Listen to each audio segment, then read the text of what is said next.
Cube Radio. Salut, c'est Charles Dran avec l'équipe dans 5 minutes. On s'intéresse aux sciences, à l'histoire et à l'actualité. Aujourd'hui, on parle d'une pilule. Une pilule supposément magique. Beaucoup d'entre nous se tournent vers l'exercice pour perdre du poids, mais les avantages vont bien au-delà du poids. L'entraînement met à rude épreuve pratiquement tous les organes du corps en stimulant la croissance, la santé en général. Pratiquer du sport provoque également un changement important dans le métabolisme qui nous protège contre l'obésité ou les troubles comme le cancer ou le diabète. Parmi les autres avantages du sport, un système cardiovasculaire plus efficace, une cognition, une mémoire et une humeur améliorée, et même une vie plus longue, quand même. C'est tout ça, les avantages du sport. Mais le sport, c'est bouger, c'est difficile, ça demande un effort, et des fois, on se prend à rêver que ce serait tellement plus simple si on pouvait avoir accès aux bienfaits du sport sans avoir à fournir justement cet effort, ce serait tellement plus simple. Ah bon? Tenez-vous bien parce qu'en fait, il y a des molécules qui pourraient avoir cette capacité.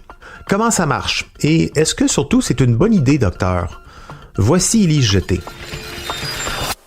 Il y a bel et bien des chercheurs qui développent des médicaments qui reproduisent les bienfaits de l'exercice pour la santé.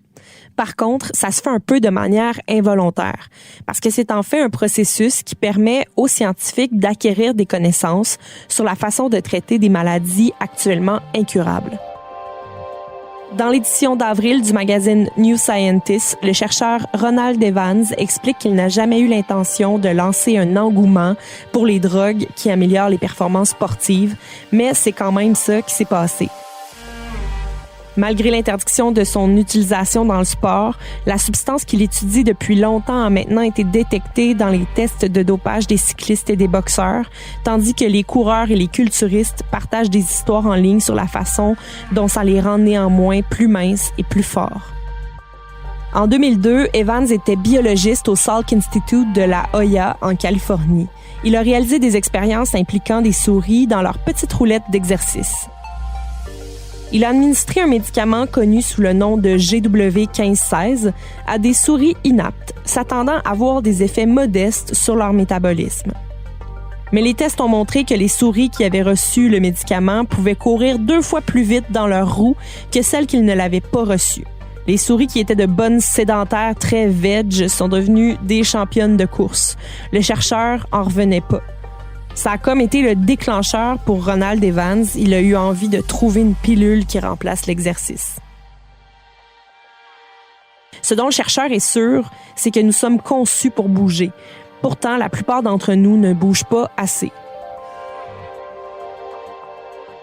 Une étude menée auprès d'adultes dans plus de 100 pays a révélé que 31% des personnes sont physiquement inactives. L'Organisation mondiale de la santé recommande un minimum de 2,5 heures d'exercice modéré par semaine, mais dans le monde, plus d'un quart d'entre nous n'y parviennent pas. Nous sommes peut-être conçus pour bouger, mais en même temps, l'évolution nous a programmés pour stocker de la graisse, pour survivre à l'hiver et à la famine. Ce n'est donc pas entièrement de votre faute si vous ne faites pas autant d'exercices que vous ne le devriez. Peut-être que vous avez certaines limites physiques, des douleurs chroniques par exemple. Donc, ce que le chercheur veut faire, c'est de permettre aux personnes qui ne peuvent pas faire d'exercice d'obtenir certains avantages de l'exercice quand même. Les muscles agissent comme des centres de contrôle dans le corps. Ils hébergent des protéines qui détectent l'activité accrue du corps et entraînent des changements un peu partout. Des signaux sont envoyés partout dans le corps par les muscles. Ils peuvent demander au cerveau de développer de nouveaux neurones, par exemple, ou stimuler les os pour qu'ils deviennent plus forts. Une pilule chercherait donc à reproduire tout ça par mimétisme. Il existe d'autres prototypes.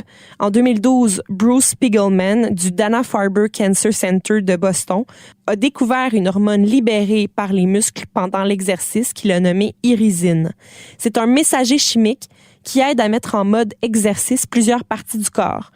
Chez les souris obèses, par exemple, l'augmentation des niveaux d'irisine a converti la graisse blanche inactive en graisse brune brûlante d'énergie et ça a fait perdre du poids aux animaux même avec un régime riche en graisse. Ce ne sont pas les seules pilules de sport, mais on comprend le principe.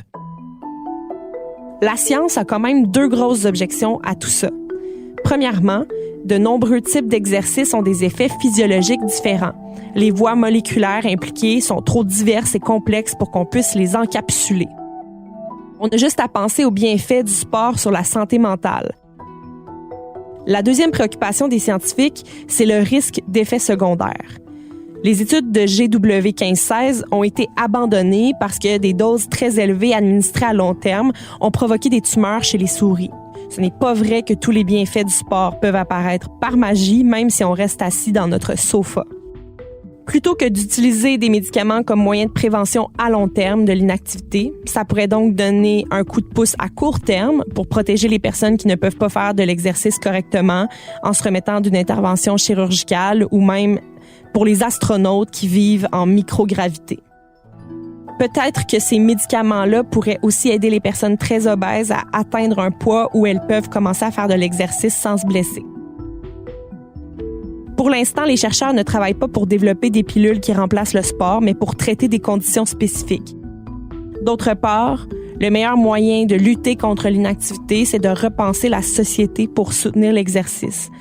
Certains scientifiques craignent même qu'une pilule d'exercice soit contre-productive parce que ça pourrait donner aux gens une excuse pour ne pas être actifs. Ça va de soi. Ouais, et au vu des bienfaits du sport, tant sur le corps que dans la tête, une pilule, on l'a bien compris, c'est un autre raccourci un peu facile pour arriver à s'apprécier dans le miroir. En fait, c'est tout un système qu'il faudrait revoir, malbouffe, médicaments, en rapport au sport, au bien-être. La petite pilule qui remplace le petit jogging arrivera sans doute un jour. Ce sera une autre béquille pour nous permettre de vivre pleinement notre sédentarité un peu toxique, mais ça ne remplacera jamais la satisfaction de l'effort et du dépassement de soi. Merci, Élise Jeté, c'était en 5 minutes.